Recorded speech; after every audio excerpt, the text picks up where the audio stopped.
A stunning man sat down beside me and said, "Your husband is seeing my wife." Then he leaned in, smirked and whispered, "Forget him, come out with me tonight." I said yes immediately and it changed my life. "Your husband is seeing my wife." I looked up from my laptop. A stranger sat down beside me, not across from me, beside me, close enough that I could smell expensive cologne and see the exhaustion in his eyes. He was the kind of handsome that made you forget what you were doing. Sharp jawline, dark blonde hair, blue-gray eyes that held something dangerous and honest at the same time. Before we continue, I want to thank you for being here. If you believe in choosing yourself and finding real love after betrayal, please consider subscribing. It's free and helps us reach more people who need to hear this. Now let's see what happened next. "I'm Marcus," he said. "And your husband Andrew has been sleeping with my wife Elena for 6 months." He slid his phone across the table. On the screen was a photo of Andrew, my Andrew, with his hand on another woman's face, looking at her the way he used to look at me. My stomach dropped. My hands went cold. The coffee shop noise faded into nothing. Marcus leaned in closer. His smirk was slow and deliberate. "Forget him. Come out with me tonight." I should have said no. Should have walked away. Should have done anything except what I actually did. "Yes," I said immediately. That single word changed everything. "My name is Hannah. I'm 31 years old. And this is the story of how a stunning stranger destroyed my marriage and gave me back my life." But to understand how I got here, sitting in a Starbucks on Capitol Hill saying yes to a man I'd known for less than 5 minutes, I need to take you back to the beginning. To the life I thought I was living before Marcus appeared and showed me the truth. I met Andrew 7 years ago at a networking event in downtown Seattle. I was 24, fresh out of grad school with an MBA and dreams bigger than my student loan debt. He was 26, working as a financial analyst at a prestigious investment firm. The event was one of those awkward professional mixers where everyone stands around drinking cheap wine and pretending to care about synergy and market disruption. I was about to leave early when Andrew approached me near the bar. "You look like you'd rather be literally anywhere else," he said with an easy smile. "Is it that obvious?" I asked. "Only to someone who feels exactly the same way." We talked for 2 hours after everyone else had left. About our careers, our ambitions, our frustrations with corporate culture. He was sharp and funny. Had this way of making me feel like I was the most interesting person in the room. By the time we said goodbye, he'd asked for my number and I'd given it without hesitation. Our first date was dinner at a small Italian place in Capitol Hill. Our second was a weekend trip to the San Juan Islands. By date 3, I knew I was falling for him. Within 18 months, we were engaged. Within 3 years, married. The early years felt like I'd won some kind of lottery. Andrew was attentive and romantic. He'd leave notes on the bathroom mirror before work. Surprise me with flowers on random Tuesdays. We'd spend entire weekends in bed talking about everything and nothing. We bought a small craftsman house in Ballard and talked about filling it with kids someday. Our friends envied us. They'd tell us at dinner parties how lucky we were to have found each other, how natural we seemed together, how they wished their relationships had what ours did. I believed them. I believed we were special. That we'd figured out something other couples hadn't. But somewhere around year 3 the foundation started to crack. Andrew got promoted to senior analyst. He came with a significant raise but also brutal hours and constant stress. He started coming home later and later, bringing work frustrations with him. The man who used to ask about my day with genuine interest now barely looked up from his laptop during dinner. My career was demanding too. I'd landed a senior marketing position at a tech startup downtown. The work was exciting but all-consuming. Long hours. High pressure. Constant deadlines. We stopped making time for each other. Date nights became scheduling conflicts. Weekend trips disappeared entirely. Our conversations became transactional. Whose turn to buy groceries, whether we'd paid the electric bill, what time we needed to leave for his company event. The intimacy disappeared slowly, like water evaporating from a glass you don't notice until it's empty. Sex went from passionate to routine to rare. We stopped touching each other with intention. Our bedroom became a place where we slept on opposite sides of the bed, careful not to accidentally make contact. I told myself it was normal. That every marriage goes through phases. That we just needed to push through the rough patch and things would get better. But the rough patch never ended. It just became our new normal. Around 6 months ago things got noticeably worse. Andrew started working late more frequently. Client dinners. Emergency meetings. Weekend conferences. He joined a gym after work, said he needed to de-stress. Started buying expensive cologne I never saw him wear around the house. He changed his phone passcode without mentioning it. Started taking calls in the other room. Kept his phone face down on the counter constantly. When I suggested we take a vacation together, he said work was too busy. When I planned a date night, he canceled last minute. When I asked if everything was okay between us, he got defensive. Said I was being paranoid. That I was creating problems where there weren't any. So I stopped asking. I started doubting my own instincts. Wondering if maybe I was the problem. Maybe I wasn't interesting enough anymore. Maybe I'd let myself go. Maybe if I tried harder, cooked better meals, wore prettier clothes, lost a few pounds, he'd come back to me. But deep down I knew something was wrong. I just didn't want to look at it directly. That's how I ended up spending my afternoons at this Starbucks instead of going home. Our house felt too quiet. Too full of everything we weren't saying to each other. Here, surrounded by strangers and white noise, I could pretend everything was fine. My best friend Rebecca kept telling me I needed to confront Andrew. Demand answers. Insist on couples therapy. She'd noticed the change in me over the past year. How I smiled less. Talked about my marriage less. Made excuses when she suggested double dates with her and her husband. But I was afraid of what I'd find if I pulled that thread. Afraid the whole thing would unravel. So I kept pretending. Kept working. Kept waiting for things to magically get better. Until this Wednesday afternoon when Marcus sat down beside me and pulled the thread himself. After he showed me that photo, Andrew with his hand on Elena's face, looking at her with tenderness I hadn't seen directed at me in over a year, everything suddenly made sense. The late nights. The changed passcode. The cologne. The gym membership. The distance. All of it clicked into place like pieces of a puzzle I'd been refusing to see as a complete picture. 6 months. Marcus said 6 months. That meant Andrew had started this affair right around the time things got noticeably worse between us. Right around the time he stopped trying. Stopped pretending. Stopped showing up. I stared at that photo on Marcus's phone, feeling something crack open in my chest. Not heartbreak exactly. Something colder. Sharper. Clarity.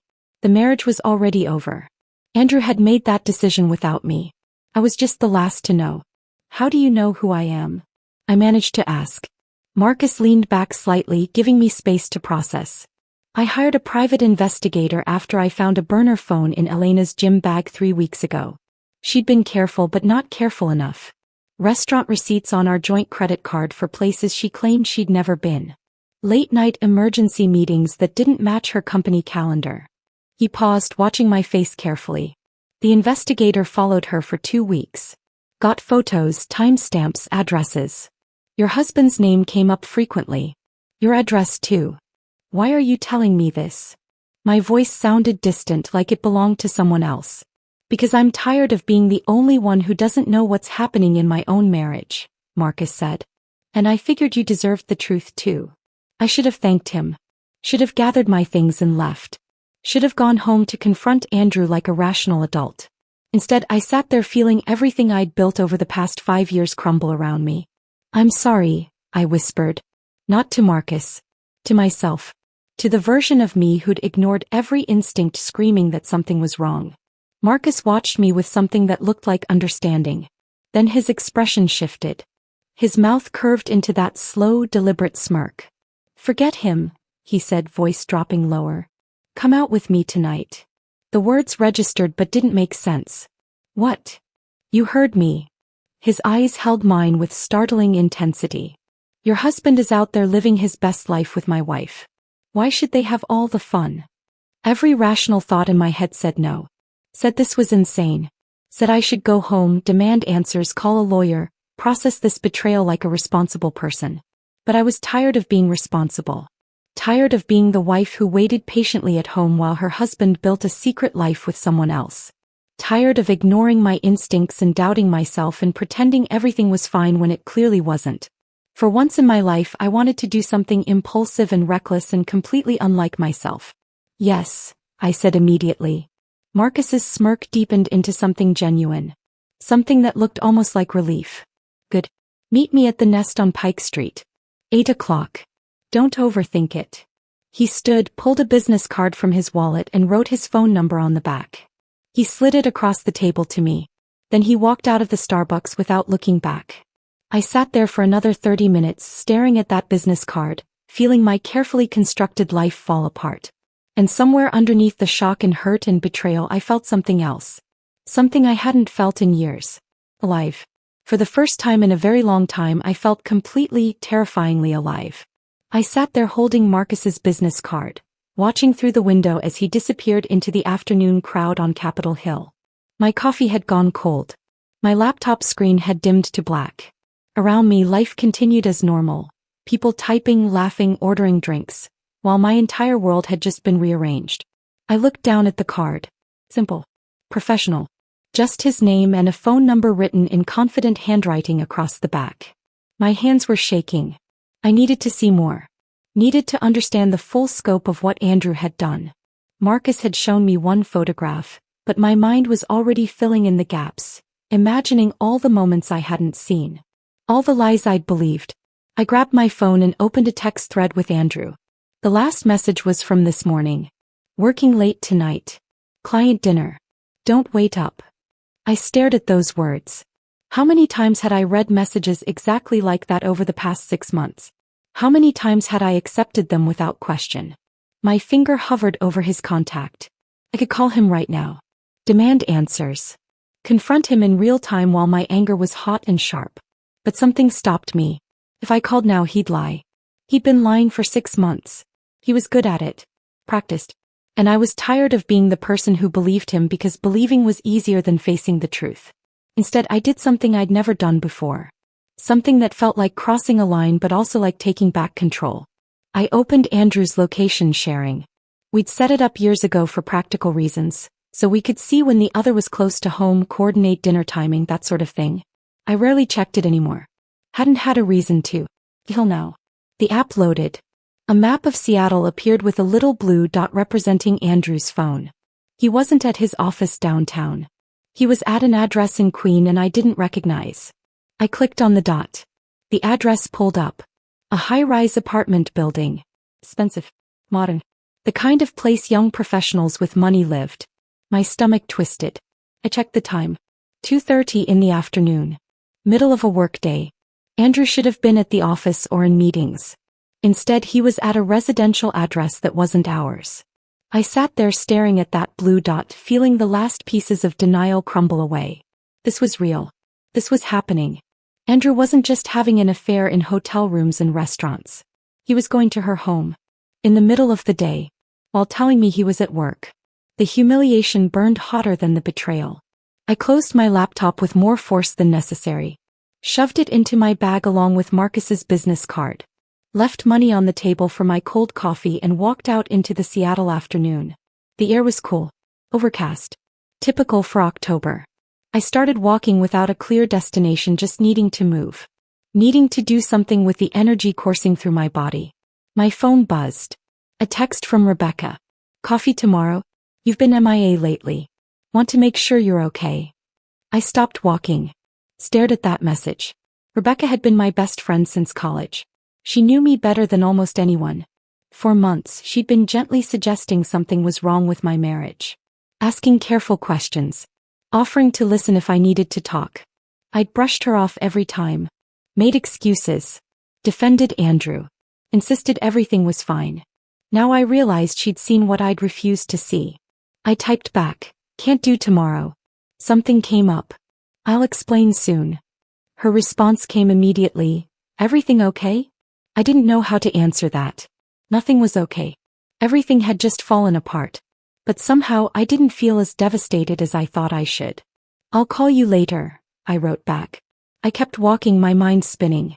I thought about all the times over the past 6 months when Andrew had been distant. Irritable when I asked questions.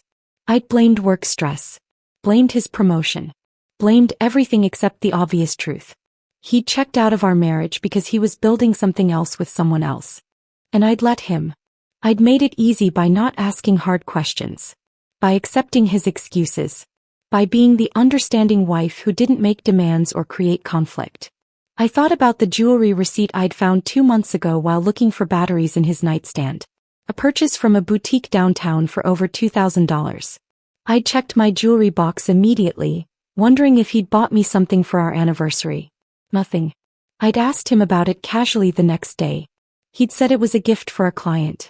Part of a business relationship he was cultivating. I'd believed him because the alternative was too painful to consider. Now I knew. He'd bought something expensive for Elena. While I was at home waiting for him. While I was trying to figure out how to save our marriage. The anger hit me then. Not the hot, explosive kind. Something colder. More deliberate. He'd made a fool of me. For 6 months. While I'd been planning date nights he canceled. Cooking dinners he barely touched. Suggesting couples therapy he dismissed. He'd been somewhere else. With someone else. My phone rang. Andrew's name flashed on the screen. I stared at it. Let it ring once. Twice. 3 times. Then I declined the call. 30 seconds later a text came through. Hey, just checking in. How's your day going? The casual tone. The fake concern. Like he actually cared about my day.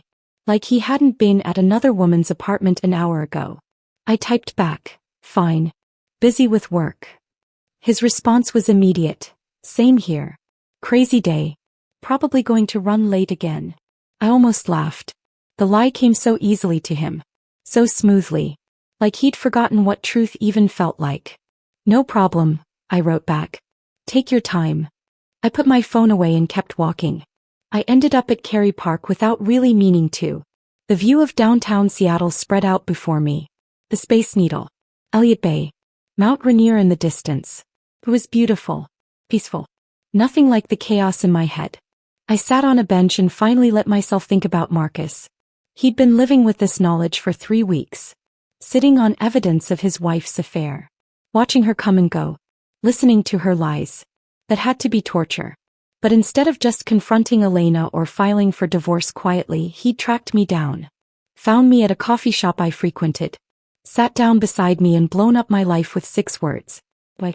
He'd said he was tired of being the only one who didn't know what was happening in his own marriage. That I deserved the truth. But there was something else. Something in the way he'd looked at me. In that smirk when he'd asked me out. He wanted revenge. Not just against Elena. Against both of them. And he wanted me to be part of it. The wild thing was I understood. I understood the anger. The betrayal. The desire to make them feel even a fraction of what we were feeling. My phone buzzed again. Not Andrew this time. An unknown number. I opened the message. This is Marcus. Just wanted to make sure you're okay. I know that was a lot to process. The offer for tonight still stands. No pressure. Just thought you might want company from someone who understands what you're going through. I read the message 3 times.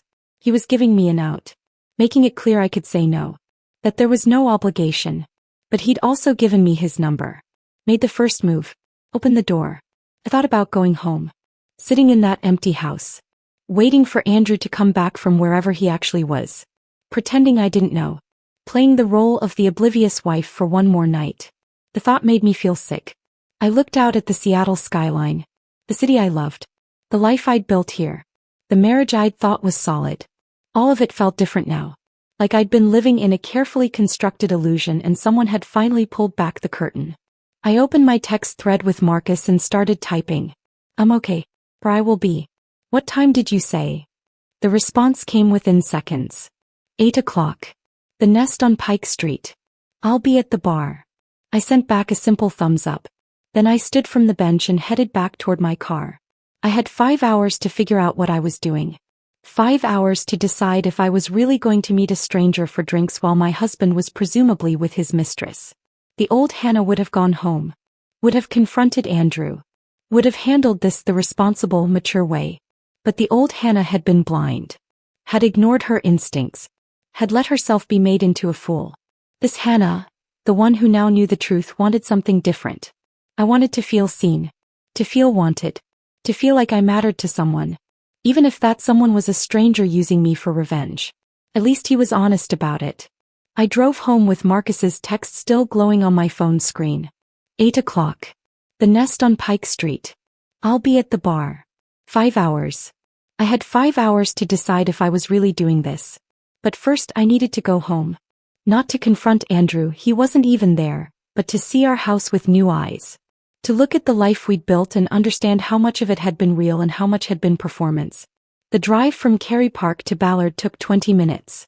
I barely registered the route. My hands gripped the steering wheel. My mind kept replaying that photograph Marcus had shown me. Andrew's hand on Elena's face. The tenderness in his expression. The intimacy. I pulled into our driveway just after 3. Andrew's car was gone, of course. He was presumably still at Elena's apartment in Queen Anne, living his secret life while I'd been sitting on a park bench trying to process the ruins of my marriage. The house looked exactly as I'd left it this morning. Small craftsman with blue-gray siding. Window boxes I'd planted with flowers last spring. A front porch where we used to sit on summer evenings with wine and conversation. It looked like a home. Like a place where two people loved each other. But appearances were lies. I unlocked the front door and stepped inside. The afternoon light streamed through the windows, making everything look warm and inviting. But the warmth was surface level. Underneath, the house felt hollow. Empty of everything that mattered. I walked through the living room slowly, looking at everything like I was seeing it for the first time. Wedding photos on the mantel. Us laughing, kissing, looking at each other like we were the only two people in the world. Furniture we'd picked out together at weekend trips to vintage stores. Books on shelves representing both our tastes, our histories, our shared life. All of it felt like evidence now. Evidence of something that had once been real but wasn't anymore. I moved into the kitchen. The table where we used to eat breakfast together before work. The counter where Andrew would make coffee while I scrambled eggs. Simple domestic rituals that had felt meaningful once. When had we stopped doing those things? When had breakfast become something we did separately, in silence, avoiding eye contact? I couldn't pinpoint the exact moment. It had been gradual. Erosion instead of explosion. My phone buzzed. Another text from Andrew. Running even later than I thought. Don't wait up. Love you. Love you. 2 words he typed reflexively now. Muscle memory. Meaningless. I didn't respond. Just set my phone on the counter and walked toward our bedroom. This was where I needed to look. Where the evidence would be if there was any to find. I stood in the doorway for a moment, looking at the bed we'd shared for 5 years. The bed where we used to talk for hours before falling asleep tangled together. The bed that had become a neutral zone where we slept on opposite sides, careful not to touch. I walked to Andrew's side. Opened his nightstand drawer. Inside was exactly what I expected and nothing I wanted to see. Breath mints. The expensive cologne in a sleek black bottle I'd never seen him use at home. A leather-bound notebook I'd never noticed before. I picked up the notebook. Opened it. Inside were dates and times written in Andrew's precise handwriting. Abbreviations that didn't mean anything to me at first. Then I looked closer. Key. Is 7 p.m. Queen Anne. Elena's apartment. W. Lunch. Waterfront Marriott. Where Marcus had photographed them. SI. Weekend. San Juan Islands. The bed and breakfast reservation I'd find evidence of later. He'd been keeping a log. Tracking his affair like it was a project. Something to manage and schedule around his real life. Around me. My hands trembled as I set the notebook down. Closed the drawer. I moved to his closet. Opened the door. His suits hung in neat rows. Shirts organized by color. Shoes lined up on the floor. Everything orderly and controlled. Just like his lies. I dragged a chair over from the corner. Climbed up. Reached for the top shelf where Andrew kept things he didn't use regularly. Old tax documents, college yearbooks, boxes of cables and chargers. My fingers found a shoebox pushed toward the back. Different from the others. Newer. I pulled it down. Sat on the edge of our bed. Opened it. Inside were hotel receipts. Dozens of them. Different hotels across Seattle. Dates going back 7 months, not 6 like Marcus had said. 7 months. Beneath the receipts was a handwritten card on expensive stationery. The kind you bought at boutique paper stores, not drugstores. Counting the days until I see you again. You make everything better. E. Her handwriting was elegant. Confident. The words were intimate. Familiar. This wasn't just physical. This was a relationship. Something with depth and history and emotional investment. I set the card aside. Kept digging. A printed email confirmation for a bed and breakfast in the San Juan Islands. The dates matched a weekend 3 months ago when Andrew told me he had a work conference in Portland. He'd left Friday morning with his overnight bag. Came back Sunday evening talking about panel discussions and networking events. All lies. He'd been with Elena. At the place we'd talked about visiting for our anniversary. The romantic island getaway we'd never quite made time for. He'd taken her instead. The betrayal felt physical. Like something cutting through my chest. I put everything back in the box. Put the box back on the shelf. Climbed down from the chair. My phone buzzed again. Not Andrew this time. Okay, now I'm worried. You never blow me off. What's going on? I stared at her message. Rebecca had been my best friend since our sophomore year of college. We'd been roommates for 3 years. Been in each other's weddings. Talked each other through breakups and career changes and every major life decision. She'd known something was wrong with my marriage for months. Had asked careful questions. Made gentle observations. Offered to listen whenever I was ready to talk. I'd shut her down every time. Insisted everything was fine. Made excuses for Andrew. Defended him. Because admitting something was wrong meant facing it. And facing it meant my marriage might actually be over. Now it was over. I just hadn't made it official yet. I typed back, I'm okay. I promise. Just dealing with something unexpected. I'll call you tomorrow and explain everything. Her response came immediately, I'm here whenever you need me. Day or night. I mean it. I smiled despite everything. Rebecca was steady. Loyal. The kind of friend who showed up when things fell apart. I set my phone down and made a decision. I wasn't going to confront Andrew tonight. Wasn't going to call him out on his lies or demand explanations. What would be the point? He'd been lying for 7 months. He was practiced at it. He'd have excuses ready. Would make me feel crazy for doubting him. I was done feeling crazy. Instead, I was going to get ready. Put on something that made me feel beautiful. Meet Marcus at that bar. Have drinks with someone who looked at me like I was worth looking at. Maybe it was revenge. Maybe it was reckless. Maybe it was the worst decision I could make. But it was my decision. My choice. For once, I was going to do something for myself instead of waiting around for Andrew to remember I existed. I walked into the bathroom. Turned on the shower. Let the water heat up while I undressed. Standing under the hot spray, I felt the afternoon's shock and hurt start to wash away. Not gone. Just less immediate. Less overwhelming. I'd been living in denial for months. Ignoring every sign. Every instinct. Every moment when something felt off. Now I knew the truth. And knowing meant I could finally stop pretending. I got out of the shower. Dried off. Stood in front of my closet in just a towel. I pulled out a black wrap dress I hadn't worn in over a year. Andrew used to love this dress. Would compliment me every time I wore it. Pull me close. Tell me I looked beautiful. But I'd stopped wearing it because somewhere along the way he'd stopped noticing. Stopped complimenting. Stopped looking at me like I was someone worth seeing. I put on the dress. It still fit perfectly. Still looked good. I did my makeup carefully. Smoky eyes. Red lipstick. The kind of makeup that took effort. That said I cared about how I looked. I hadn't done this in months. Maybe longer. At some point I'd stopped trying. Stopped putting in effort for a man who barely looked at me anymore. I styled my hair in loose waves. Put on heels that made my legs look long. Added simple jewelry, small earrings, a delicate necklace. When I looked in the bathroom mirror, I barely recognized myself. Not because I looked different, but because the woman staring back looked awake. Alert. Alive. She looked like someone who'd stopped waiting around for her life to start. I grabbed my purse. Checked my phone. 6:30. An hour and a half until I was supposed to meet Marcus. I didn't let myself think too hard about what I was doing. Didn't let myself question or second guess. I just walked out of the house, got in my car and drove toward downtown Seattle. Toward the nest. Toward Marcus. Toward whatever came next. The surprising part wasn't that I was doing this. The surprising part was that I didn't feel guilty at all. I arrived at the nest 15 minutes early. Parked 2 blocks away and sat in my car for a moment, hands still gripping the steering wheel. What was I doing? I was about to walk into a bar to meet a man I'd known for less than 6 hours. A man who'd shown me proof that my husband was cheating. A man who'd looked at me with those intense blue-gray eyes and asked me to forget Andrew and spend the evening with him instead. This wasn't me. I didn't do impulsive. Didn't do reckless. But the old me, the one who followed rules and made responsible choices, had ended up married to a man who'd been lying to her face for 7 months.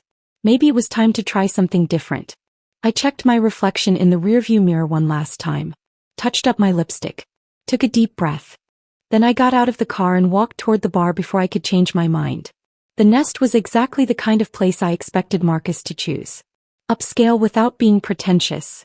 Floor-to-ceiling windows overlooking Elliott Bay. Soft jazz playing just loud enough to create atmosphere without overwhelming conversation. Dim lighting that made everything feel intimate and separate from the outside world.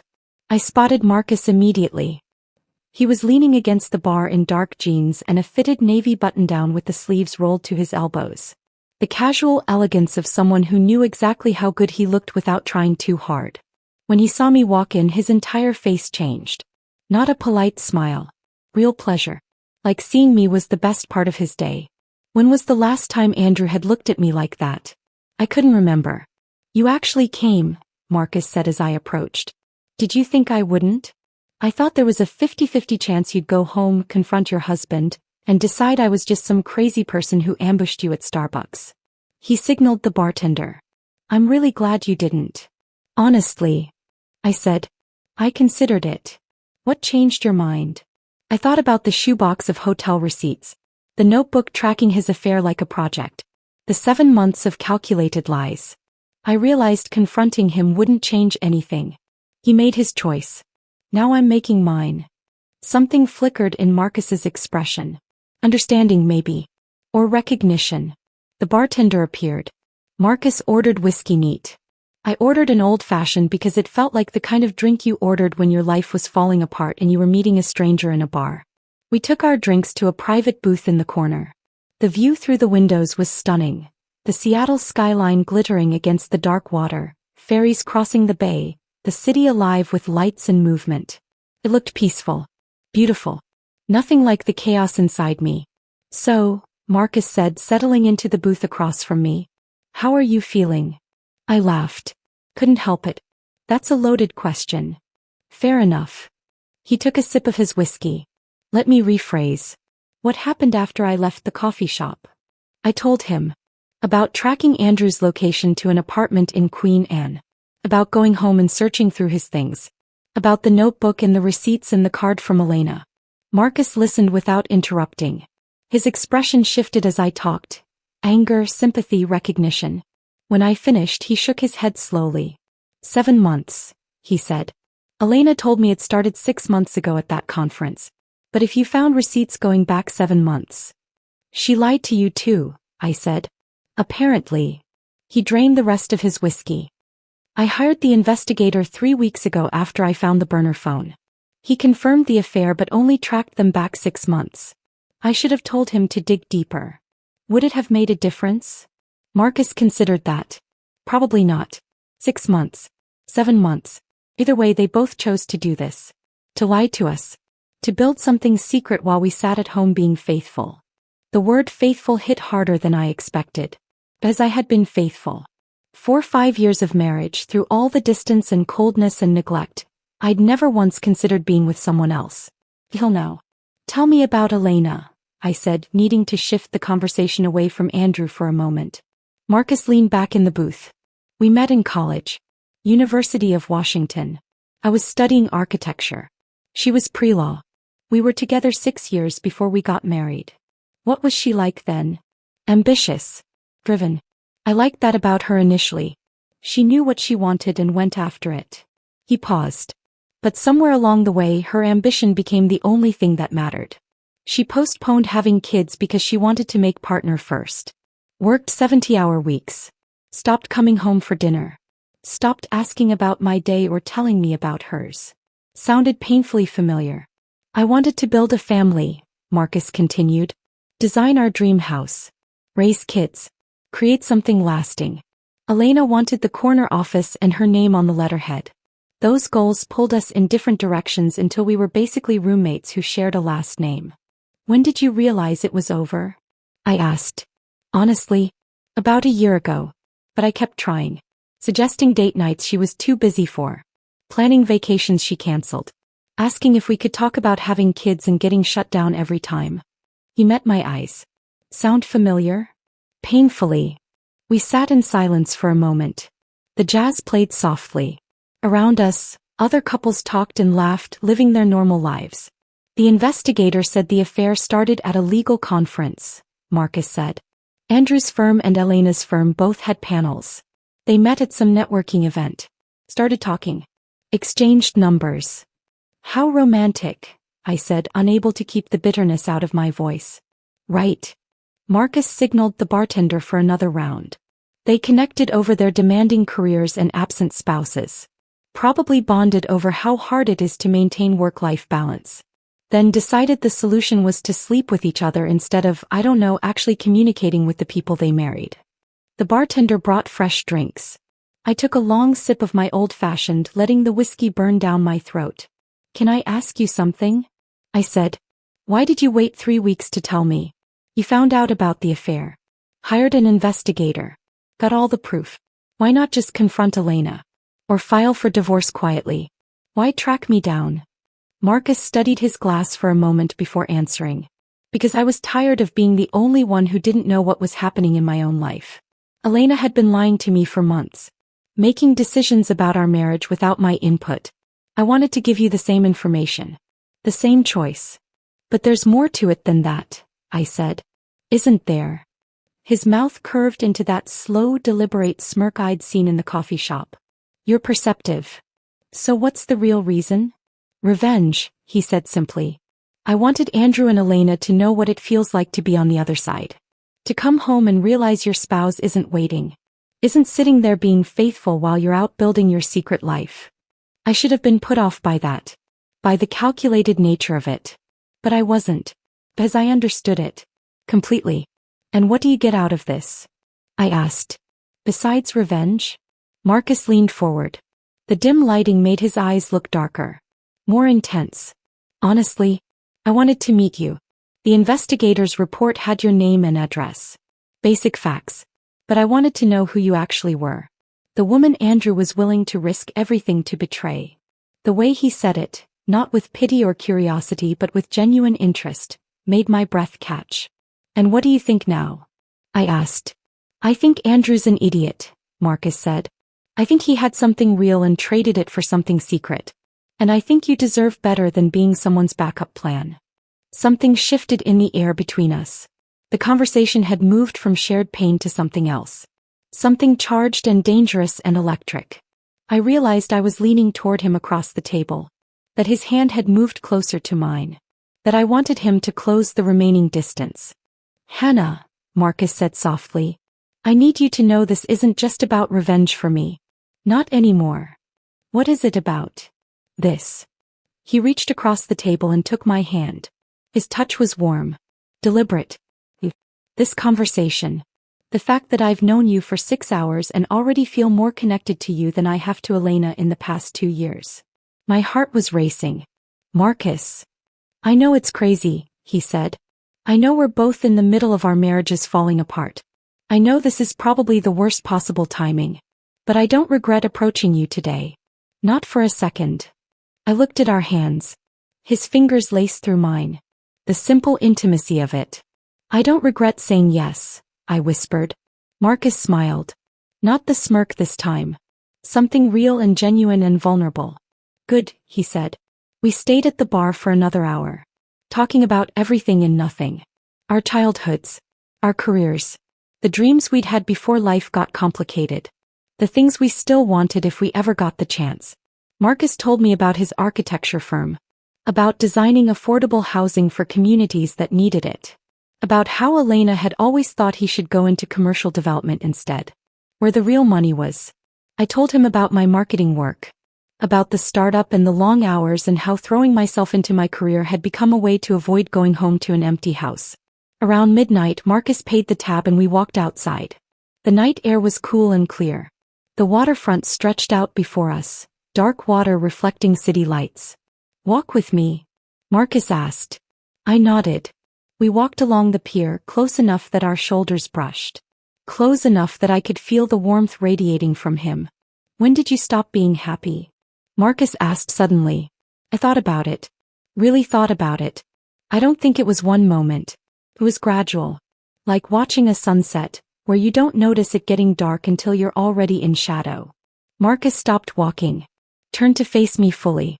That's exactly it, he said. That's exactly what it was like with Elena. We stood there on the pier. The water lapped against the pylons below. The city hummed around us. Hannah, Marcus said softly. I know this is insane. We met this afternoon. But I don't regret any of it. Neither do I whispered. He stepped closer. Close enough that I could see the gold flecks in his eyes. Close enough that I could feel his breath. Can I kiss you? He asked. I should have said no. Should have stepped back. Should have remembered I was still technically married. But I didn't want to. Yes, I said. He kissed me. Not tentative or apologetic, but certain and deep, like he'd been thinking about it all night. I kissed him back. My hands found his shoulders. His arms wrapped around my waist. And for the first time in longer than I could remember, I felt completely, terrifyingly alive. When we finally pulled apart, both of us slightly breathless, Marcus rested his forehead against mine. Come home with me, he said softly. I should have said no. Should have taken a step back. Should have reminded myself I was still technically married, that this was moving too fast, that I needed time to process everything. But I didn't want to say no. Yes, I whispered. Marcus's apartment was in South Lake Union, a 15-minute drive from the waterfront. We didn't talk much during the ride. He drove with one hand on the wheel, the other holding mine across the center console. The silence felt comfortable. Natural. Like we'd done this 1,000 times before. The building was modern glass and steel. The kind of place successful young professionals lived. We took the elevator to the 8th floor. Marcus unlocked the door and gestured for me to go in first. The loft was exactly what I expected from him. Exposed brick walls. Floor-to-ceiling windows overlooking the city. Clean lines and thoughtful design. Architectural blueprints scattered across a massive desk in the corner. Bookshelves filled with design books and novels. A space that felt lived in but intentional. It's beautiful, I said. Thanks. I designed most of the interior myself. Marcus moved to the kitchen area. Wine. Water. Something stronger. Water's good. He poured 2 glasses and brought them to the living room. We sat on the couch, close but not touching. Outside the windows, Seattle glittered in the darkness. So, Marcus said. Here we are. Here we are, I echoed. We looked at each other. The weight of what we'd done, what we were doing, hung between us. I should feel guilty, I said. I'm married. I just spent the evening with another man. Kissed him. Came home with him. But I don't feel guilty at all. Neither do I, Marcus said. And I've had 3 weeks to think about this. 3 weeks to decide if revenge was worth it. If involving you was fair. Is it? Fair, I mean. I don't know. He set his water glass down. But I know I meant what I said earlier. This isn't just about revenge anymore. I wanted to meet you because I thought you deserved the truth. But now that I have met you, I'm glad I did. For reasons that have nothing to do with Andrew or Elena. My chest felt warm. Tight. Like something was expanding inside me. Tell me about Portland, I said, needing to shift the conversation to something less intense. You said you grew up there. Marcus smiled. Trying to change the subject? Maybe a little. Fair enough. He leaned back against the couch. I grew up in a neighborhood called Laurelhurst. My parents still live in the same house. They've been married 42 years. Still hold hands. Still laugh at each other's jokes. They set a pretty high bar for what marriage should look like. Is that why you tried so hard with Elena? Probably. I kept thinking if I just tried harder, if I was more patient, more understanding, we'd get to where my parents are. But you can't force that kind of connection. Either it's there or it isn't. I thought about my own parents. Still married. Functional. But not passionate. Not connected in any deep way. They coexisted more than they lived together. I always wanted something more than what my parents had, I said. They're not unhappy exactly. Kiss. Settled. Like they ran out of things to talk about 20 years ago and decided silence was easier. Is that what scared you about your marriage? Marcus asked. Becoming your parents? Maybe. I hadn't thought about it that way before. Andrew and I used to talk for hours. About everything. Books, politics, dreams, stupid things that didn't matter. Then somewhere along the way we stopped. And I kept telling myself it was normal. That every couple runs out of things to say eventually. But it's not normal, Marcus said. Or it doesn't have to be. My parents still talk. Still debate. Still share things. That's what I wanted with Elena. But she was always thinking about work. Always planning her next career move.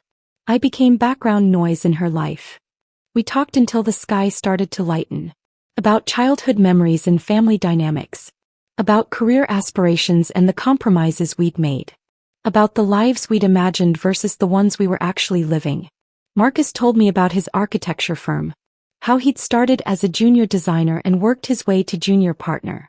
How his dream was to design affordable housing for communities that needed it most.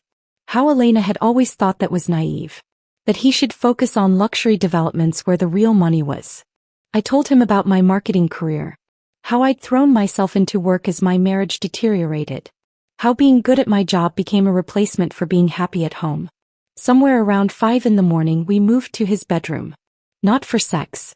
Just to lie down. To be close to someone who understood what it felt like to watch a marriage die slowly. We lay tangled in his sheets as dawn light filtered through the windows. His arm around me. My head on his chest. Both of us exhausted but not ready to sleep. When are you telling Andrew? Marcus asked quietly. I'd been avoiding thinking about that. But I couldn't avoid it forever. Today, I said. This morning. I'm done pretending I don't know. Do you want me to come with you? I considered it. Having Marcus there would make it easier in some ways. But this was something I needed to do alone. No, I said. But thank you. Marcus pulled me closer. Whatever happens, you have my number. Use it. Day or night. I mean it. I nodded against his chest. Around 7 I forced myself to get up. Found my purse. Checked my phone. 3 missed calls from Andrew. 2 texts. Where are you?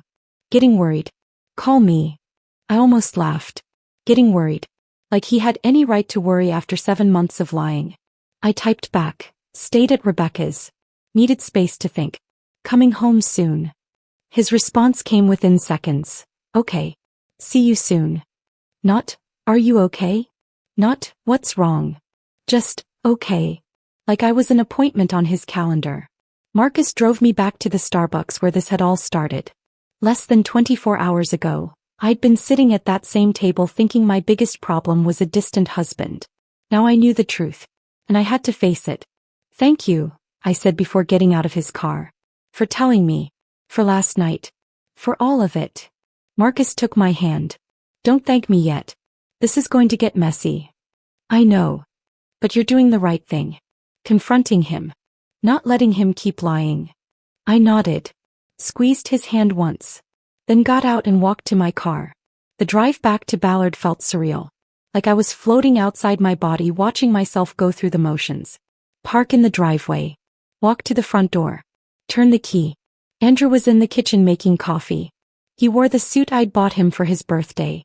Navy blue. Perfectly tailored. He barely looked up from his phone when I walked in. How's Rebecca? He asked absently. I set my purse on the counter. Took a breath. I wouldn't know, I said. I didn't stay with Rebecca. That got his attention. He looked up. Confusion flickered across his face. What? I stayed with Marcus, I said calmly. Elena's husband. You know, the woman you've been sleeping with for the past 7 months.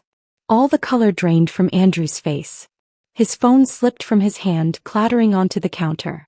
Hannah. Don't. I held up a hand. I don't want explanations. I don't want apologies. I don't want to hear that it meant nothing or that you still love me. I just want a divorce. The word hung between us. Heavy. Final. Andrew's mouth opened and closed. He looked genuinely shocked. Like the thought of getting caught had never occurred to him. Like he'd actually believed he could maintain 2 separate lives indefinitely. How did you, he started. Marcus found me, I said. Showed me photos. Told me everything. Then I came home and found the rest myself. The notebook in your nightstand. The shoebox of hotel receipts. The card from Elena. Andrew's face went from pale to gray. You went through my things? I almost laughed. That's what you're worried about? My invasion of your privacy. Hannah, please. His voice cracked. We can work through this. It was a mistake. I was confused. She doesn't mean anything. Stop, I said firmly. Just stop. I walked past him toward our bedroom. He followed, words tumbling out in a desperate rush. He'd been stressed. Work was overwhelming. He'd made a terrible mistake. He loved me. He'd do anything to fix this. Couples therapy. Individual therapy. A fresh start. Whatever I wanted. I pulled my suitcase from the closet and started packing. Only my clothes. Personal items. Things that were definitively mine. I didn't want anything we'd bought together. Didn't want reminders of a life that had been built on lies. Hannah, please, Andrew begged. Don't do this. We can fix this. I'll end it with Elena. I'll quit my job if that's what it takes. I'll do anything. I zipped the suitcase closed. Turned to face him. You had 7 months to choose me, I said quietly. 7 months to decide our marriage was worth fighting for. You chose her. Every single day you chose her. Now I'm choosing me. But I love you. No, you don't, I said. You love the idea of having me as backup. Someone to come home to when Elena's too busy. Someone to make you feel like a good person. But you don't actually love me. If you did, you never would have done this. Andrew's face crumpled. So that's it? You're just giving up. I'm not giving up, I said, picking up my suitcase. You already did that. I'm just acknowledging it. I walked toward the door. Andrew grabbed my arm. You said you stayed with Marcus, he said, his voice taking on an edge. Elena's husband. What does that mean? I looked at his hand on my arm. Then at his face. Exactly what you think it means, I said. I pulled free and walked out of the house. Out of the marriage. Out of the life I'd been trying so hard to save. Andrew called my name. Followed me to the driveway. But I was already putting my suitcase in the car. Already getting in. Already driving away. In my rearview mirror I saw him standing in the driveway. Looking lost and smaller than I'd ever seen him. I didn't feel guilty. Didn't feel sad. I just felt free. I drove away from the house with my suitcase in the trunk and no clear destination in mind. Just away. Away from Andrew. Away from the life I'd been trying to save. Away from the person I'd been pretending to be. My phone started ringing almost immediately. Andrew. I declined the call. It rang again. Declined again. Then the text started. Please come back. We need to talk. I'm sorry. I'll do anything. Don't throw away 5 years over one mistake. One mistake. Like 7 months of calculated deception was a single error in judgment. I turned my phone on silent and kept driving. Ended up at a coffee shop in Fremont I'd never been to before. Sat in a corner booth with a latte I barely touched and tried to figure out what came next. I couldn't go back to that house. Every room held memories that felt poisoned now. The kitchen where we'd cooked together. The bedroom where we'd slept. The living room where we'd talked about our future. All of it felt like evidence of a beautiful lie. I pulled out my phone and opened a real estate app. Started searching for apartments. Something small. Temporary. Just a place to land while I figured out my next steps. I found a 1-bedroom in Capitol Hill. Available immediately. 6-month lease. Close to work. Close to the Starbucks where this had all started less than 48 hours ago. I called the landlord. Scheduled a viewing for that afternoon. Signed the lease 2 hours later. By evening I had a new address and no furniture except what I'd brought in my suitcase. I texted Rebecca. Can you help me move some things tomorrow? I left Andrew. Her response came within seconds. Oh my God. Yes. I'm coming over right now. Where are you? I sent her the address. 20 minutes later she knocked on my empty apartment door with takeout Thai food and a bottle of wine. Talk, she said, setting the food on the kitchen counter. Tell me everything. So I did. I told her about Marcus appearing in the coffee shop. About the photo of Andrew and Elena. About going home and finding the evidence. About confronting Andrew and walking out. I didn't tell her about spending the night at Marcus's apartment. That felt too complicated to explain. Too raw. Rebecca listened without interrupting. When I finished she pulled me into a hard hug. I'm proud of you, she said. For what? My marriage just ended. For choosing yourself, Rebecca said firmly. You could have stayed. Could have tried to fix it. Could have let Andrew convince you it was your fault. Instead you walked away. That takes guts. Her words meant more than she knew. I'd spent 5 years trying to be the perfect wife. trying to fix what was broken. Trying to make Andrew happy at the expense of my own happiness. Choosing myself felt revolutionary. Rebecca helped me make a list of things I needed from the house. Essential items I couldn't live without. We agreed to go back the next day when Andrew would be at work. That night, I slept on an air mattress in my empty apartment. It should have felt depressing. Instead it felt like freedom. The next morning Rebecca and I went back to the house. Andrew's car was gone. I used my key to get in, half expecting him to have changed the locks. But he hadn't. The house felt different in daylight. Smaller. Less significant. We worked quickly. Loaded my clothes, books, laptop, personal items into Rebecca's SUV. I didn't take any furniture. Didn't take the wedding photos or the shared belongings. Just the things that were definitively mine. As we were loading the last box, Andrew's car pulled into the driveway. My stomach dropped. Want me to handle this? Rebecca asked, her voice protective. No, I said. I've got it. Andrew got out of his car slowly. He looked terrible. Rumpled suit. Dark circles under his eyes. Like he hadn't slept. Good, a petty part of me thought. Let him feel a fraction of what I've felt. Hannah, he said. Please. Can we talk? There's nothing to talk about, I said, closing the back of Rebecca's SUV. I ended it with Elena, Andrew said desperately. This morning. Told her it was over. That I want to fix my marriage. I looked at him. Really looked at him. The man I'd loved. The man I'd married. The man who'd lied to my face for 7 months. You ended it because you got caught, I said. Not because you wanted to. If Marcus hadn't found me, you'd still be seeing her. That's not true. It is true, I cut him off. And even if you did end it, that doesn't change what you did. You made me doubt myself. Made me feel crazy for noticing something was wrong. That's not love, Andrew. That's manipulation. His face crumpled. I love you. I made a mistake. Please don't throw away 5 years. You threw them away, I said. Not me. You. I got in Rebecca's passenger seat. She started the engine. Andrew stood in the driveway watching us drive away. In the side mirror he looked small. Defeated. I felt nothing. No satisfaction. No sympathy. Just the strange emptiness of closure. Over the next week I slowly furnished my apartment. Basic pieces from IKEA. A bed frame. A small couch. A kitchen table. Nothing fancy. Just functional. Marcus texted me every day. Never pushy. Just checking in. Asking how I was doing. Offering support if I needed it. We met for coffee 4 days after I'd left Andrew. A neutral location in Capitol Hill. Not the Starbucks where we'd met. Somewhere new. How are you holding up? Marcus asked. Honestly, better than I expected, I said. The apartment is small. The furniture is ugly. But it's mine. No one else's emotional baggage. No lies. Just space to breathe. Marcus smiled. I get that. After Elena and I separated, I felt the same way. Like I could finally think clearly. Have you talked to her? I asked. Once. She called after Andrew ended things with her. Wanted to know if I'd told you. He took a sip of his coffee. I said yes.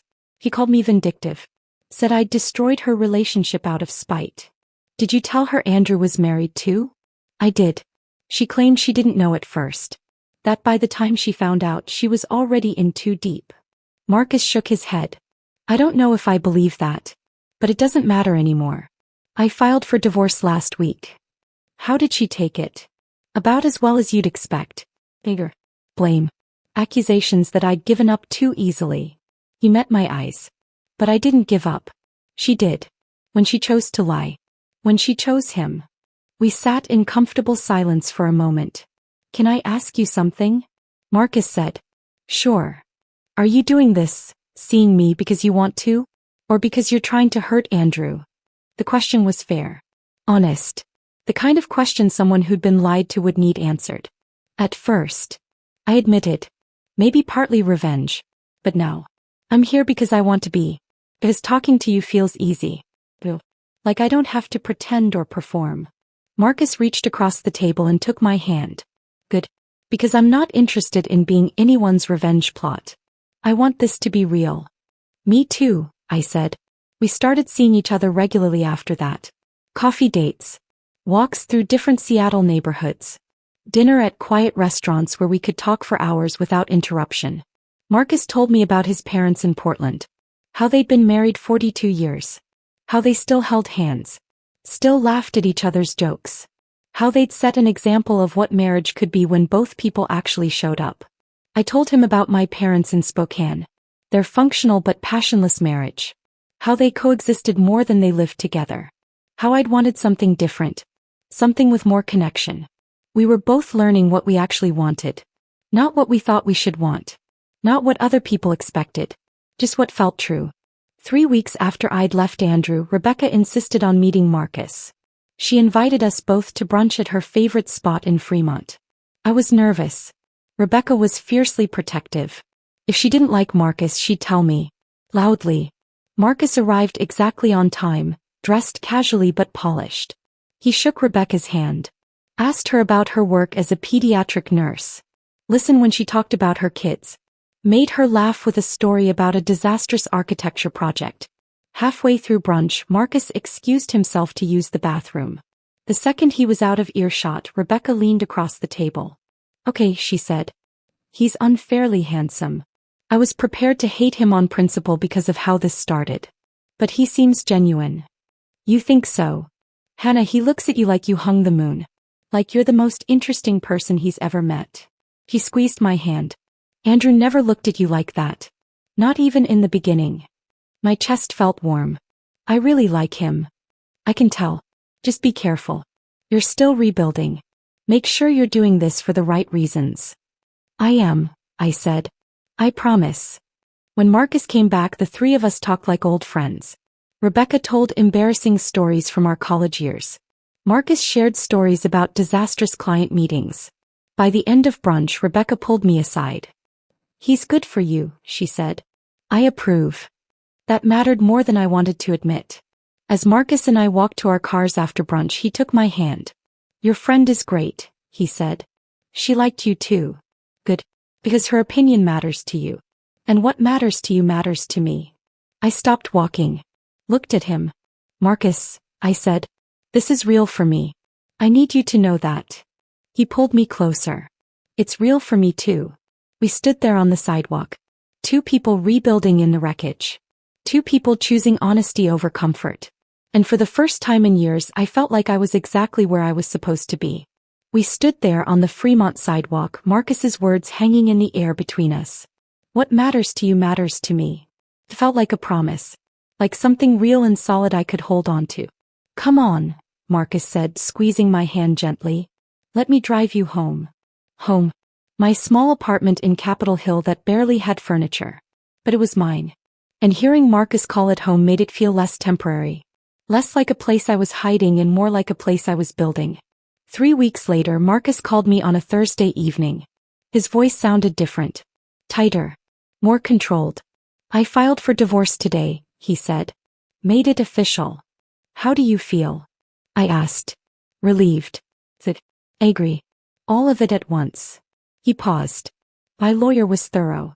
Presented everything. The photos. The receipts. The timeline. Elena's lawyer tried to argue it was irrelevant since Washington is a no-fault state, but we wanted the record clear. For what purpose? Because her law firm has policies about professional conduct. And apparently, Andrew works with several of Elena's clients. Or worked with them. Past tense. Marcus's voice carried a hint of something dark. Not quite satisfaction. More like grim acknowledgement. Her firm found out about the affair. Called her in for a meeting with the partners. What happened? They gave her a choice. Resign voluntarily with a severance package, or be terminated for ethics violations with nothing. I sat down on my couch. They fired her? Technically she resigned. But it was forced. He tried to fight it at first. Threatened to sue for discrimination. But they had documentation. Evidence that she'd compromised client relationships. Put the firm at risk. Marcus exhaled slowly. She chose the severance. I didn't know what to say. Part of me felt vindicated. Elena had helped destroy my marriage and now she was facing consequences. But another part, the part that had been where she was now watching a life fall apart, just felt tired. How do you feel about it? I asked. I thought I'd feel good, Marcus admitted. Like justice had been served. But mostly I just feel exhausted. This whole thing is exhausting. I know, I said softly. We sat in comfortable silence for a moment. The kind of silence that only happens when two people understand each other without needing words. Andrew's not faring much better, I said. Rebecca heard through her network that he was passed over for that VP promotion he'd been working toward. Because of the affair? Officially no. They cited leadership qualities and professional judgment. But everyone knows the real reason. I picked at a thread on my couch cushion. Apparently his firm takes a dim view of affairs that create public embarrassment. Marcus made a sound that might have been a laugh. Funny how that works. They can lie and cheat and think there won't be consequences. Then reality hits. Over the next few months, I heard occasional updates about Andrew through mutual acquaintances. He tried to weather the storm at his firm. Kept his head down. Worked longer hours. But the damage to his reputation was done. 6 months after I'd left him, Rebecca texted me, heard Andrew resigned from his firm. Took a position at some smaller company in Tacoma. Huge pay cut. I stared at that message for a long time. Tried to feel something. Satisfaction. Sympathy. Vindication. But all I felt was a distant sort of emptiness. Like hearing about a stranger's misfortune. Good for him, I texted back. And I meant it. Not sarcastically. Just neutrally. He'd made his choices. Now he was living with them. That had nothing to do with me anymore. Marcus and I had been seeing each other for 8 months when it happened. The moment I'd been half dreading and half expecting since this all started. We were at a restaurant in Belltown. A nice Italian place Marcus had wanted to try. We were talking about his latest project. Designing a community center for a neighborhood in South Seattle. When I saw them. Andrew and Elena. At a table across the room. My stomach dropped. Marcus noticed my expression immediately. Followed my gaze. His jaw tightened. We can leave, he said quietly. No, I said. We were here first. We're staying. Marcus took my hand under the table. His touch was steady. Grounding. I forced myself to look back at Andrew and Elena. Really look at them. They weren't touching. Weren't leaning toward each other. They sat on opposite sides of the table with the body language of two people enduring dinner rather than enjoying it. Elena looked thinner. Her hair pulled back severely. She wore a blazer even though this was clearly a casual dinner. Like she was armoring herself. Andrew looked tired. Older. The confidence he'd always carried had been replaced by something diminished. They were talking but it didn't look friendly. Elena's expression was hard. Andrew's was defensive. They don't look happy, Marcus observed. No, I agreed. They don't. We finished our meal. The food was excellent but I barely tasted it. I was too aware of Andrew and Elena across the room. Too aware of the strange surreal quality of this moment. As Marcus and I were leaving, Andrew looked up. Our eyes met. His face went pale. He said something to Elena. She turned, saw us, and her expression hardened into something cold and furious. Marcus's hand was on the small of my back, guiding me toward the exit. But Andrew stood up. Started walking toward us. Hannah, he said. Can we talk? Elena remained seated, watching with narrowed eyes. I looked at Andrew. This man I'd loved. This man I'd married.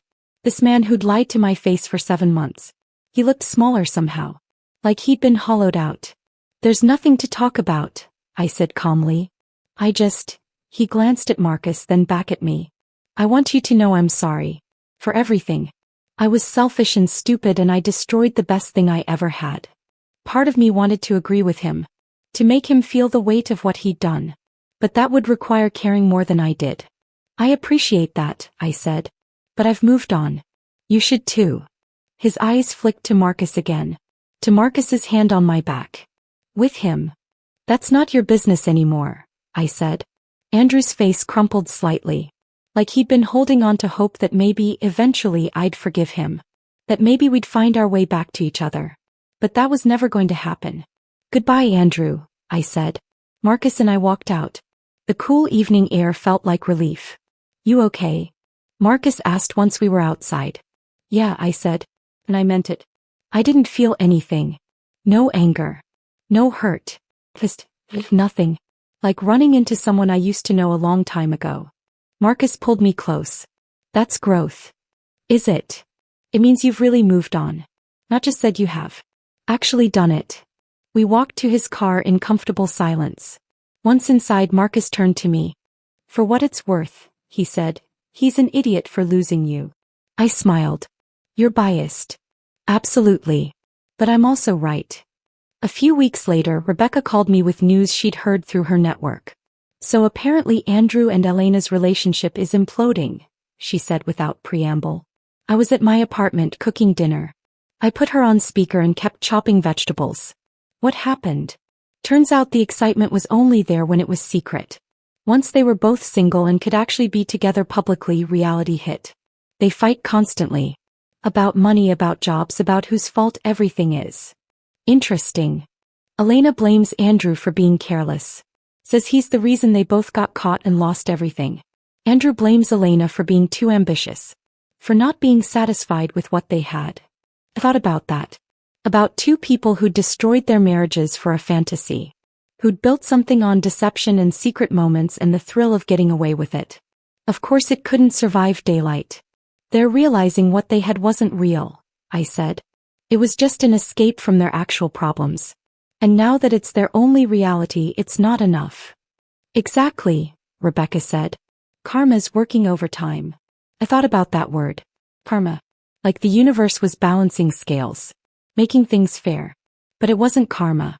It was just consequences. Natural outcomes of choices made. Andrew and Elena had chosen deception. Had chosen stolen moments over genuine partnership. Had chosen fantasy over the hard work of real commitment. And now they were discovering that what they'd built couldn't hold weight. Couldn't sustain them. Couldn't be what they'd imagined when it was shiny and secret and forbidden. I don't even feel vindicated, I admitted to Rebecca. I just feel distant from it. Like it's happening to people I don't know anymore. That's because you've moved on, Rebecca said. Really moved on. You're building something real with Marcus. Something honest. What they had was always going to collapse. He was right. What Marcus and I had wasn't built on secrets or deception. It was built on honesty. On choosing each other with full knowledge of our baggage and complications. On showing up as ourselves instead of idealized versions. That night I told Marcus what Rebecca had shared. We were at his apartment cooking dinner together. It had become our routine. Taking turns at each other's places. Building small domestic rituals. How do you feel about it? Marcus asked, stirring pasta sauce. Honestly, nothing. Maybe a little sad that they destroyed so much for something that was never going to last. Marcus turned off the stove. Came over to where I was sitting at the counter. We're not them, he said. I know. What we're building is different. Better. Real. I looked at him. This man who'd walked into my life in the most unexpected way. Who'd given me truth when I'd been drowning in lies. I know, I said again. And I did. Marcus pulled me close in his kitchen, the pasta cooling on the counter behind us. What we're building is different, he'd said. Better. Real. And he was right. Over the next few months, what Marcus and I had together stopped feeling like something new and fragile. Started feeling like home. We developed routines. Sunday mornings at the farmer's market in Ballard. Wednesday evenings cooking dinner together. Friday nights trying new restaurants or just staying in with wine and conversation that lasted until midnight. We talked about everything. Our childhoods. Our failed marriages. The things we'd learned about ourselves. The things we wanted going forward. Marcus told me about his dreams for his architecture firm. About wanting to take on more community projects. About designing spaces that actually helped people instead of just making money. I told him about my career ambitions. About maybe starting my own marketing consultancy someday. About wanting to work with companies that aligned with my values instead of just taking any client that paid well. We were building something. Not just a relationship. A life. Together. A year after that encounter in Starbucks, Marcus brought up meeting my parents. Thanksgiving's coming up, he said. We were at his apartment, both working on our laptops at opposite ends of his couch, our feet touching in the middle. What are you doing? Usually I go to Spokane. Visit my parents. I looked up from my screen. Why? Can I come with you? My chest tightened. Not with anxiety. With something warmer. You want to meet my parents? I want to be part of your life, Marcus said simply. All of it. Not just the parts that happen in Seattle. So we drove to Spokane for Thanksgiving.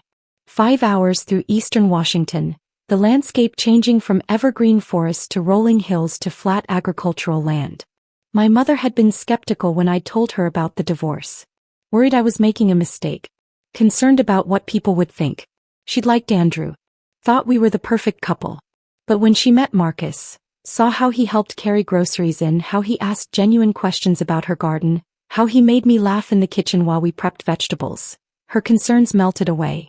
My father pulled me aside after dinner while Marcus was helping my mother with dishes. He's good for you, Dad said. You seem happy. Really happy. I am.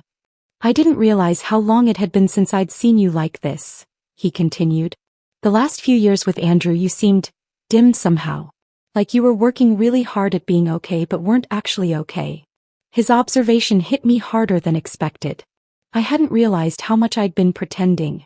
How much energy I'd spent maintaining the appearance of a happy marriage while quietly suffocating inside. I was pretending, I admitted. For a long time. I didn't want to admit my marriage was failing. Didn't want to admit I'd made a mistake. Dad squeezed my shoulder. It wasn't a mistake. It just didn't work out. And that's okay. What matters is you found the courage to leave when you needed to. That night, driving back to Seattle, Marcus reached over and took my hand. Your parents are great, he said. They liked you too. I was nervous, he admitted. I know how this whole thing started. I know it looks bad from the outside. Guy finds out his wife is cheating, tracks down the other woman's husband, convinces her to go out with him. It sounds like a revenge plot. It was a revenge plot, I said. At first. You admitted that. At first, Marcus agreed. But then it became something else. Something real. And I was worried your parents would only see the beginning. Not what we've become. What have we become? I asked. Marcus glanced at me, then back at the road. Something I never thought I'd have again. A real partnership. With someone who actually sees me. Who I can be honest with. I feel the same way. Good, Marcus said. Because I'm not letting you go. 6 months later, my lease was up on the Capitol Hill apartment. I'd been dreading the decision about whether to renew or find something bigger. The apartment had served its purpose. A place to land, to rebuild, to figure out who I was outside of my marriage to Andrew. But it had always felt temporary. Like a way station, not a destination. Marcus and I were having dinner at his place when he brought it up. Your lease is up next month, he said. Yeah. I've been meaning to look for something new. Marcus set down his fork. Or you could move in here. I looked at him. Are you sure? Hannah, you're here 5 nights a week anyway. Your toothbrush is in my bathroom. Your clothes are in my closet. We're already living together in everything but name. That's different than making it official. I know, Marcus said. That's why I'm asking. Not because it's convenient. Not because it makes financial sense. But because I can't imagine waking up anywhere that doesn't include you. Because I want this to be our space. Not mine. Ours. I felt tears prick my eyes. Happy ones. Yes, I said. Absolutely yes. Moving in together was seamless. We painted the loft's accent walls a warm gray. Hung my artwork next to his architectural prints. Combined our book collections on the shelves. Created a space that felt like both of us. One evening, unpacking the last box in the kitchen, Marcus wrapped his arms around me from behind. Thank you, he said. For what? For saying yes. That first night at the coffee shop. For taking a chance on something completely insane. I turned in his arms. Looked at his face. This man who'd walked into my life in the most unexpected way. Best decision I ever made, I said. And I meant it. 2 years after that first kiss on the waterfront pier, Marcus took me back to that exact spot. It was evening. The Seattle skyline glittered across the dark water. The air was cool and clear. The same kind of night as that first time, when he'd asked if he could kiss me and I'd said yes without hesitation. Why are we here? I asked, though I suspected I knew. Marcus took both my hands. Because this is where everything changed. For both of us. This is where we stopped being 2 people drowning in bad marriages and started being something else. He let go of my hands. Got down on one knee. My breath caught. I know this started in chaos, Marcus said, pulling a small box from his jacket pocket. I know we met in the worst possible way. I know I walked into your life and blew it up without asking permission. Marcus. But somewhere in the wreckage, he continued, I found the best thing that ever happened to me. You're honest. You're brave. You chose yourself when it would have been easier to stay small and keep pretending. He opened the box. Inside was a ring, simple, elegant, with a single stone that caught the city lights. I want to spend the rest of my life choosing you back, Marcus said, his voice catching slightly. Marry me, Hannah. Not to replace what we lost, but to build something better. I said yes through tears. Happy tears. The kind I'd forgotten existed during those last years with Andrew. Marcus slid the ring onto my finger. Stood up. Pulled me into a kiss that felt like a promise. We got married 6 months later at a botanical garden in the Columbia City neighborhood. Small ceremony. Just close friends and family. Flowers everywhere. Natural light streaming through the glass conservatory. Rebecca stood beside me as maid of honor, crying happy tears through the entire ceremony. Marcus's best friend from architecture school stood beside him, grinning like he'd never seen Marcus this happy. My parents sat in the front row. My mother cried. My father smiled. Marcus's parents welcomed me like I'd always been part of their family. Told me they'd worried about Marcus during his marriage to Elena. Were grateful he'd found someone who truly saw him. At the reception, Rebecca pulled me aside. You look happy, she said. Like genuinely, completely happy. I am, I said. I'm proud of you. For leaving Andrew. For choosing yourself. For building this. I couldn't have done it without you. Yes, you could have, Rebecca said firmly. But I'm glad I got to be here for it. Later that evening, Marcus and I stood on the small dance floor. Soft music played. His arms wrapped around me. Our friends and family watching with genuine joy. What are you thinking? Marcus whispered. That my life is nothing like I planned, I said. And I wouldn't change a single thing. Not even the messy beginning? Especially not the messy beginning. Without it, I wouldn't be here. Marcus pulled me closer. I love you, Hannah. Thank you for taking a chance on me. I love you too, I said. And thank you for giving me the truth. Even when it hurt. We danced in comfortable silence. Two people who'd been broken and decided to build something real from the pieces. As the evening wound down, as guests said their goodbyes and headed home, I thought about Andrew. Wondered if he'd ever found what he was looking for. Wondered if Elena had either. Then I let the thought go. They weren't my concern anymore. They'd made their choices. I'd made mine. Marcus took my hand. Ready to go? I looked at him. My husband now.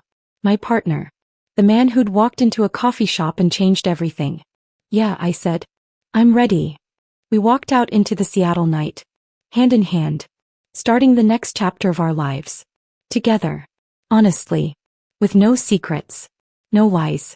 Just two people who'd been hurt and decided to build something better. And it all began with 6 words from a stranger I didn't know. Your husband is seeing my wife. The worst and best thing that ever happened to me. Because sometimes the door you're terrified to walk through is the one that leads you home.